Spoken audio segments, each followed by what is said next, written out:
Lenten journey that we are literally a little over halfway through. This past Thursday was halfway through Lent. Toward the cross of Christ, toward facing the cross along with Jesus Christ. We have encountered several people in the last few weeks. And we've gotten to eavesdrop in on two conversations. 2 weeks ago, we heard Jesus and Nicodemus. Last week, we heard a woman at the well in Samaria and Jesus. And for both of them, they found a little bit of confusion in what Jesus was saying and what they were thinking. Today, we're going to do it once again. We're going to be a part of a conversation, except this one's not just Jesus and one other person. This is going to be Jesus, a blind man, his parents, some neighbors. We're going to hear from lots of people. We're going to hear a lot of dialogue this week. But today, we're going to be looking at being healed of our birth defects. Not necessarily the physical ones. Jesus does that sometimes too. But today we are going to be looking at this story about a physical birth defect of a man born blind.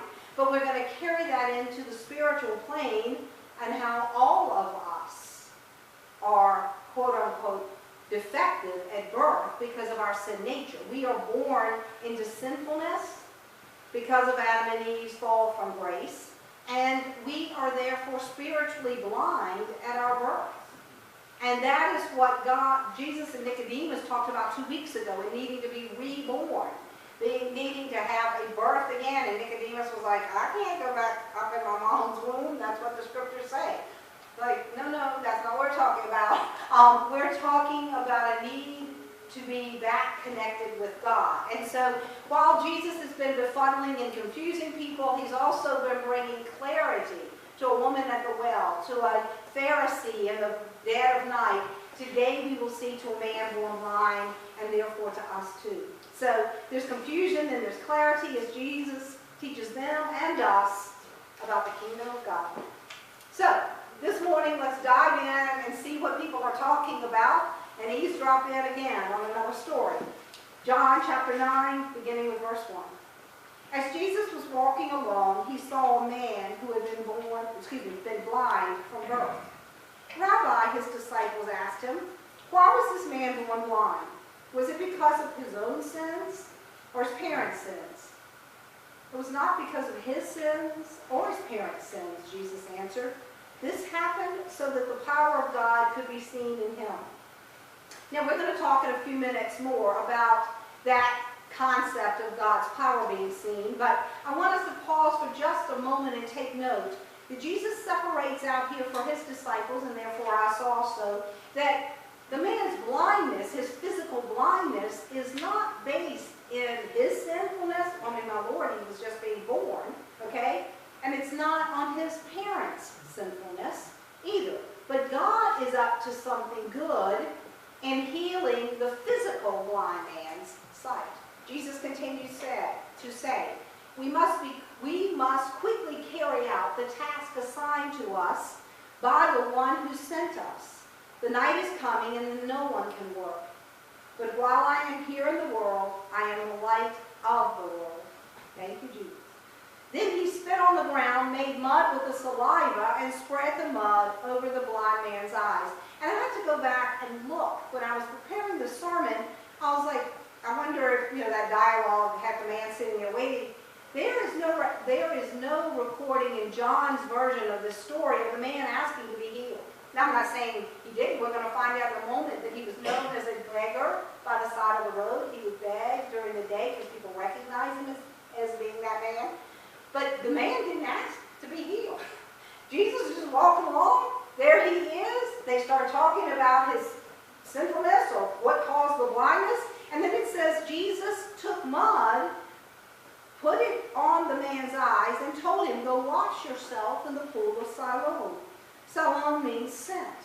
So the man went and washed, thank God, came back seeing. His neighbors and others who knew him as a blind beggar asked each other, isn't this the man who used to sit and beg? And some said he was. Others said, no, it just looks like him. But the beggar kept saying, yes, I'm the same one. He's like, no, it's me. Here I am. They asked, who healed man they called Jesus made mud and spread it over my eyes and told me, go to the pool of Siloam and wash yourself. So I went and washed, and now I can see. Where is he now, they asked. I don't know, he replied. And then they took the man who had been blind to the Pharisees because it was on the Sabbath that Jesus had made the mud and healed him. The Pharisees asked the man all about it. So he told them, he put the mud over my eyes, and when I washed it away, do y'all remember? I could see. This is what happened. I was by the side of the road, and Jesus came along. He spit on the ground, made saliva. We won't get into all the details of that. Let's just trust that's what the scriptures say. He put the mud all over the guy's eyes, said, go wash in the pool of Siloam. If it had been me, I'd be washing somewhere, something. Okay, but he goes to the pool of Siloam. He washes it off, opens his eyes, and he can see. It's pretty simple for this man so far. He's like, this is just what happened, okay? So it says some of the Pharisees said, this man Jesus is not from God, for he is working on the Sabbath. Others said, but how could an ordinary sinner do such miraculous signs? And I'm sorry, I just have to admit that I saw the end of verse 16 of John chapter 9, and I thought, my goodness, how we can relate. So there was a deep division of opinion among them. And I thought, we live right now, I'm not getting way off on this, but we live with a lot of deep division and opinions right now in our lives, don't we? In our culture and in our American world right now. So I thought, whew, boy, we know what that feels like. Maybe not about a man born blind or not, but we know what that's like. And so we can think this morning, though, there's just different viewpoints on what has happened here today in our story, okay?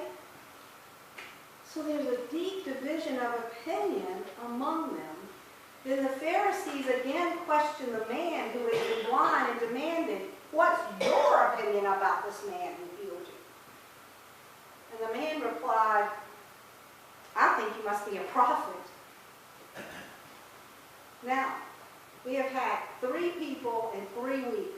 2 weeks ago, Nicodemus had shown up late at night and talked to Jesus, and he had said, Rabbi, we believe you're sent from God. And we want to know what I must do, what must happen to be a part of the kingdom of God. Last week, a woman at the well, when Jesus says, you have a husband, or go home and get your husband, she doesn't have one, and that was because she had 5, and the man she lived there wasn't her husband, if you weren't here, just to catch you up. And at one point, she says, you must be a prophet. Because you know everything about me. This man is a prophet. She learns later he's the Messiah and goes and tells people, can he be the Messiah? But for that moment, it's a prophet. So they ask him, okay, we have all different opinions on this. What's your opinion of the man? And the guy going blind goes, I think he must be a prophet. He probably could have said, I think it's pretty fat. I don't know. And he's going to say that in a moment. It's like, I couldn't see all of my life to this point. And now I can. And the only thing that happened was a man named Jesus put mud on my eyes and told me to go wash. And when I did, I was able to see. So, we go back now to that statement that Jesus had made. When they had said, what, Rabbi, caused this man's blindness? Was it his sin? Was it his parents' sin? Jesus says, nope, it wasn't either of it. It wasn't his parents' sin, it wasn't his own sinfulness. This happened so the power of God could be seen in him. So Jesus tells them right up front, this is about glorifying God. Just as God's power is being manifested through the man's healing, so too, when we are healed of our spiritual blindness, our spiritual birth defect of sinfulness can be to the glory of God through Jesus Christ. Our salvation through Jesus Christ is for us and for our benefit and as a witness to others of God's power. Our salvation through Jesus Christ is for us and our benefit. That's one thing. But it is also as a witness to others of God's power. That's what Jesus has just said. So it's both a personal experience and a portion of a much larger picture of what it looks like to be in the kingdom of God. And although the body of Christ and the support of other Christians is essential to our growing well in grace, our salvation is a decision made by us on a personal level. And no one else can do that for us. And I don't know if you've ever heard the saying that being in a church doesn't make you a Christian even any more than being in a garage makes you a car, or being in a cookie jar makes you a cookie. There's lots of versions to it, okay? So in and of itself, being in this room or being in any room on a Sunday morning or any other time in a worship service doesn't in and of itself bring us salvation. It can be a really good place to be to help empower us to do that. But God was gracious to me. I don't know how I learned that lesson, but I do know the first time I remember knowing that lesson. I was 10 years old. It was in the April, so good Lord, almost 47 years ago now. And many of you know this story. It is my story of conversion, my story of salvation. But my 16-year-old sister, I was 10, my 16-year-old sister had some 16-year-old crisis, which now I've raised two 16-year-olds, is not hard to imagine.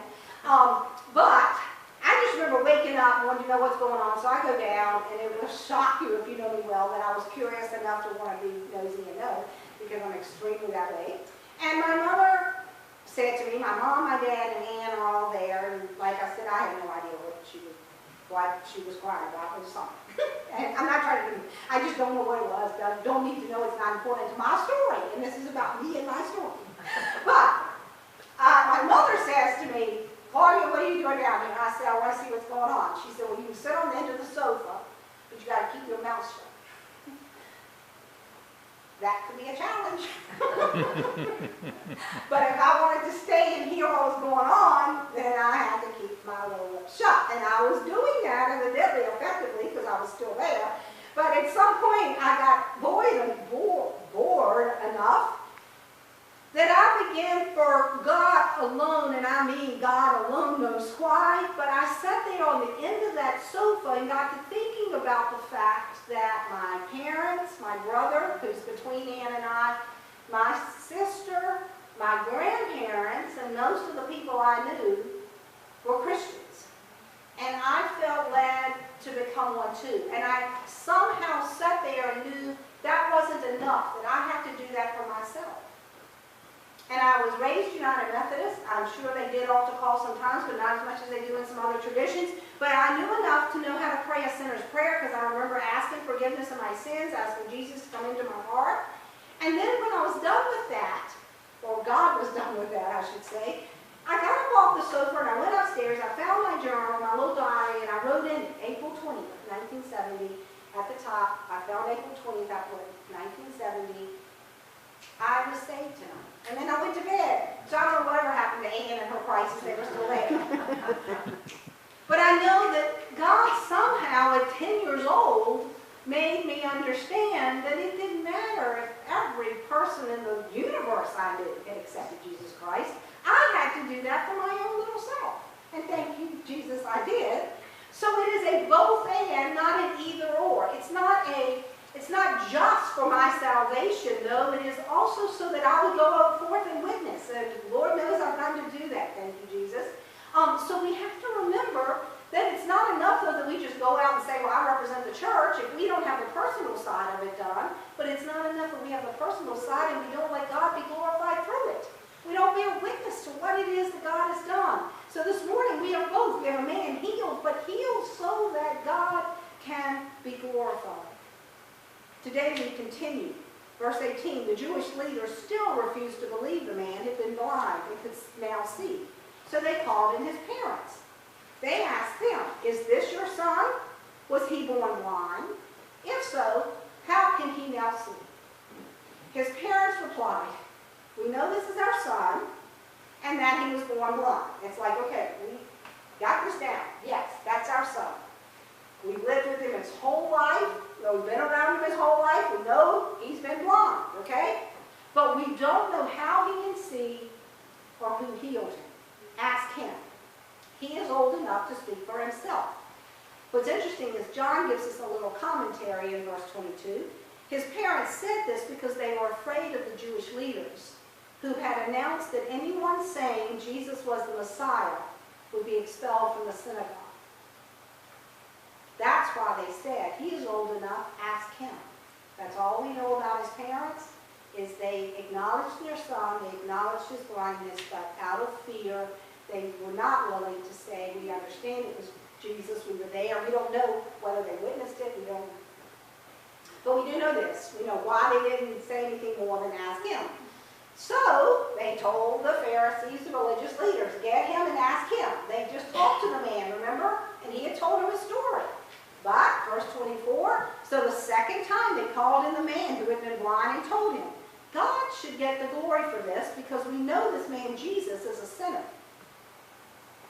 Man says, I don't know whether he's a sinner, the man replied, but I know this. I was blind and now I can what? See. I can see. I don't know if he's a sinner. I don't know that man's heart. What? Let me tell you what I know though. I've been blind since I was born and now I see. Okay? Our spiritual birth defect of blindness can and is healed when we come to a saving knowledge of Jesus Christ. When we let the Holy Spirit born us again, birth us again. And I know that wasn't probably forever, but that's how Jesus was. You have to be reborn. You have to be birthed over. That's what happens.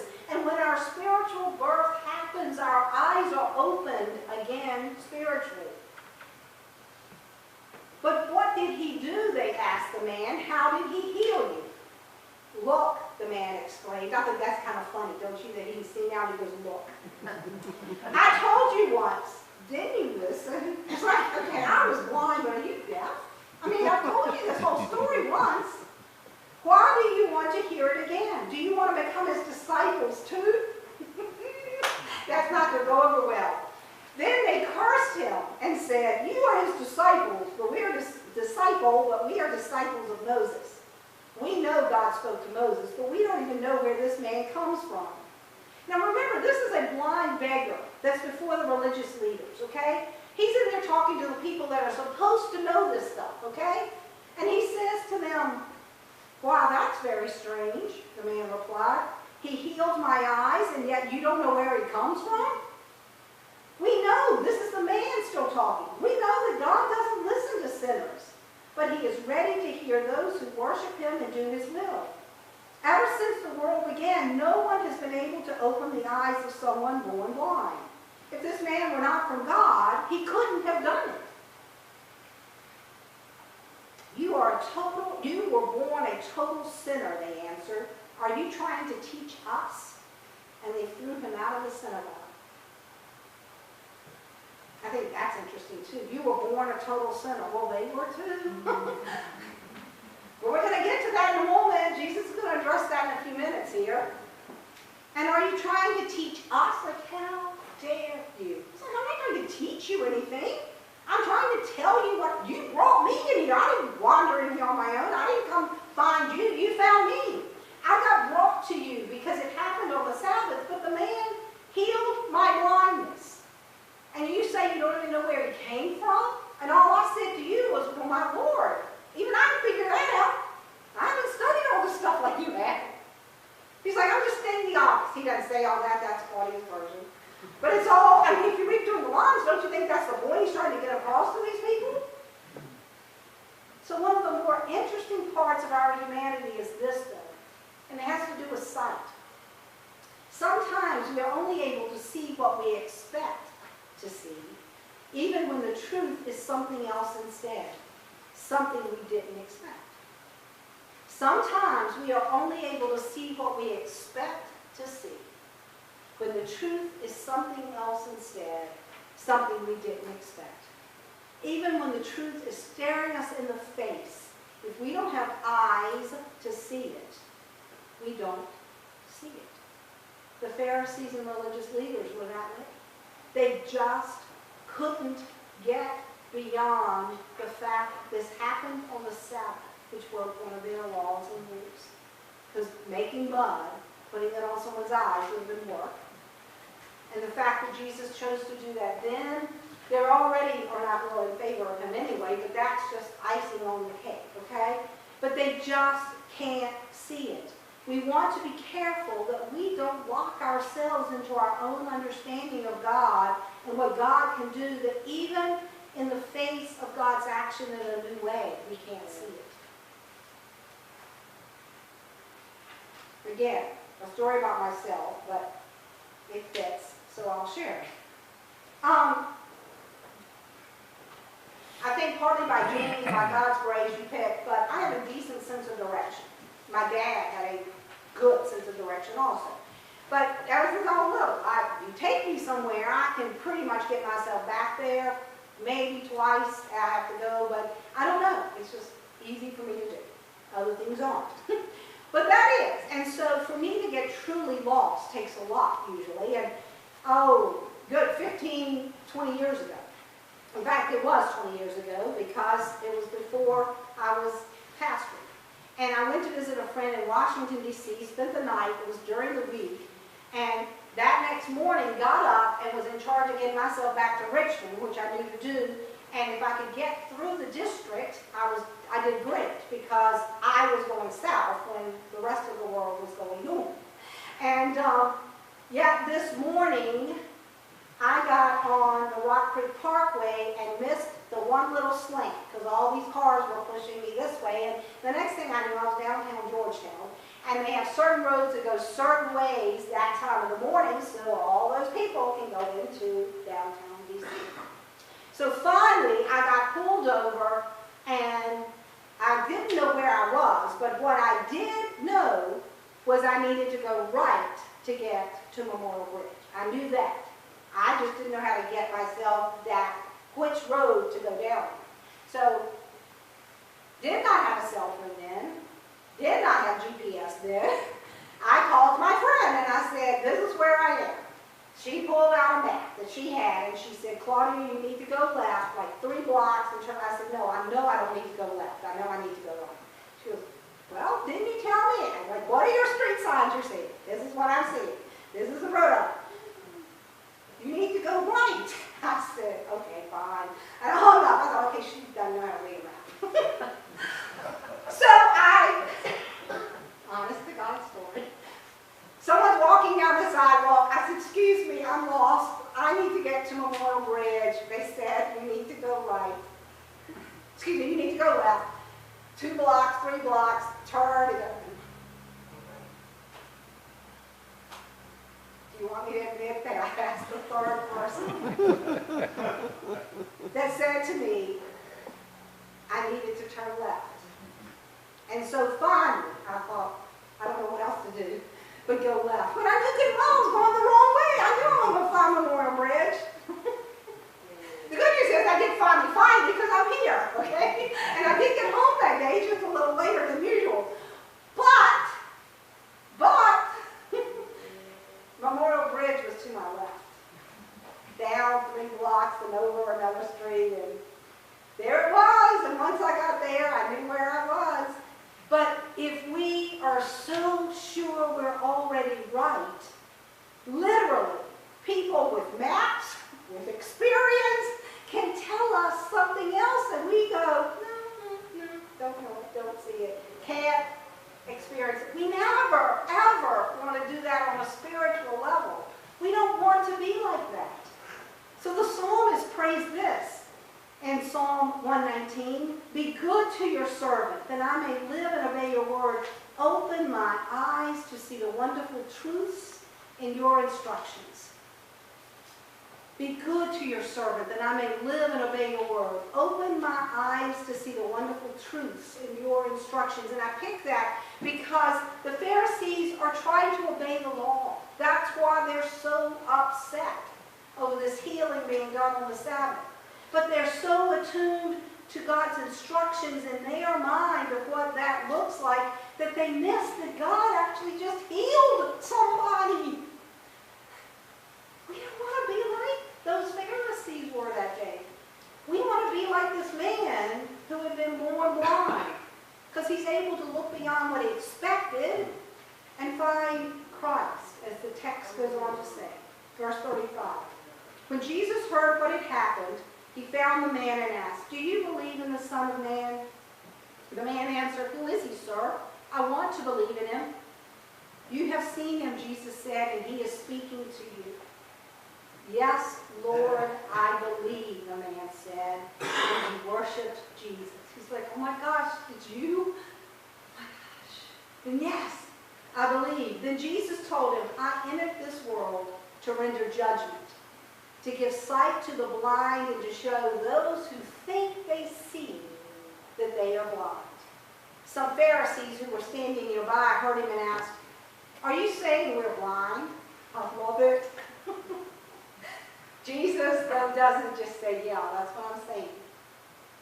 He says, if you were blind, you wouldn't be guilty. Jesus replied. But you remain guilty because you claim you can see. He said, you're telling us that you have it right, when right has just stared you in the face and you couldn't see. Jesus almost says, if only you'd admit you were blind. You remember when they told the guy, you were born into total sin. Like that separates him out from them somehow. Well, yeah, so were you. That's what the point of this whole story has been about. Jesus is trying to say it's physical healing. Thank God for it. But he's like, I came to give real sight to the blind. To those of you that had your sight for God blinded in sinfulness. So the Pharisees saw healing being done on the Sabbath. That's all they could see. It's that day of the week, and work got done. A blind man was able to see healing done on the Sabbath. He didn't care what day of the week it was. He was healed. And he was able to say, my gosh, look what God can do. And we would say, my gosh, what a great way for God to rest, to bring healing to somebody that's been blind since they were born. You see, Jesus wants to heal our sin-sickened, sin-blinded eyes and restore us to sight that sees God's healing in our midst, so that we are healed and blessed. But so we also do what? Go forth to bring glory to God.